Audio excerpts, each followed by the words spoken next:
BFM Business, la librairie de l'écho.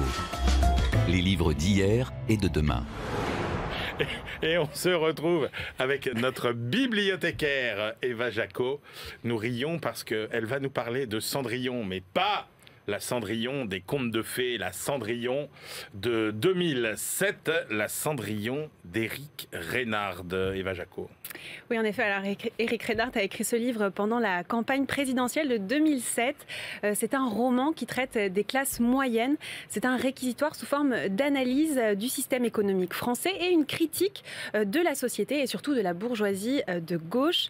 Alors, il met en lumière les vies de 4 protagonistes qui ne se croisent jamais, mais dont les histoires se mêlent, se mélangent. On peut citer par exemple Laurent Dalle. C'est un trader multimillionnaire qui s'enfuit après avoir créé un fonds alternatif. Alors Éric Reynard s'est inspiré de ses souvenirs d'adolescence pour créer ces personnages qui sont en quelque sorte ses avatars. Alors il y a ces personnages, mais les acteurs du roman finalement ce sont aussi le capitalisme financier, l'économie du virtuel, la ségrégation sociale, etc., etc. Oui, exactement. Et je vais vous citer une phrase du roman. L'idée fixe des actionnaires, des financiers et des fonds d'investissement est devenue le profit au détriment du bien public. La question de l'intérêt général est désormais totalement subordonnée au rendement du capital.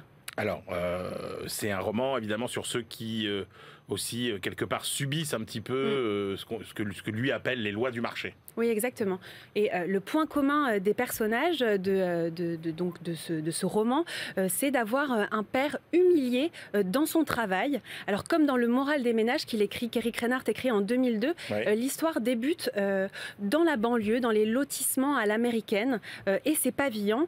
L'auteur étudie l'impact de cet environnement sur ses personnages, sur leur personnalité et leur désir de s'en échapper. Je cite, « Les parents avaient concrétisé leur rêve de devenir propriétaire et acheter une maison d'inspiration californienne située dans un lotissement lévite en cours de construction à une 40aine de kilomètres au sud de Paris. » Alors, c'est un schéma assez cyclique dans ce livre. Les héros veulent s'extraire de leur classe sociale qu'ils ont hérité donc de leur famille et dont ils ont vraiment honte. Ici, le rêve américain, c'est un rêve désenchanté. La maison californienne dont on parle, c'est la maison des parents de Laurent Dalle. Elle côtoie des terrains boueux et elle a pour horizon une ligne à haute tension. Et là, il passe beaucoup de temps à essayer de pénétrer les rouages du monde de la finance, Éric Reynard. Oui, en fait, il s'introduit toujours à travers la vie du personnage de Laurent Dalle au cœur des bureaux de la Défense. Il analyse les mécanismes du marché. Il livre une vraie description précise du middle office et des hedge funds.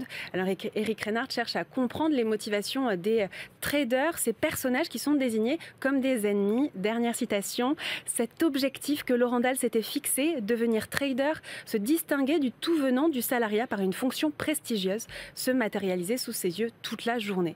Alors, en écrivant Cendrillon, Éric Reynard, il dénonce cette tendance de la société à vouloir formater les individus à travers les questions de réussite sociale et scolaire, de l'échec et du chômage. Bon, c'est pas la Cendrillon du groupe Téléphone, c'est pas aussi sordide, non. Mais c'est pas la Cendrillon des contes de fées non plus. On est loin du compte. Merci beaucoup Eva Jacot. Allez, on retrouve celui qui nous fait voyager dans le monde entier chaque semaine, notre globetrotter Benaouda Abdelhaim.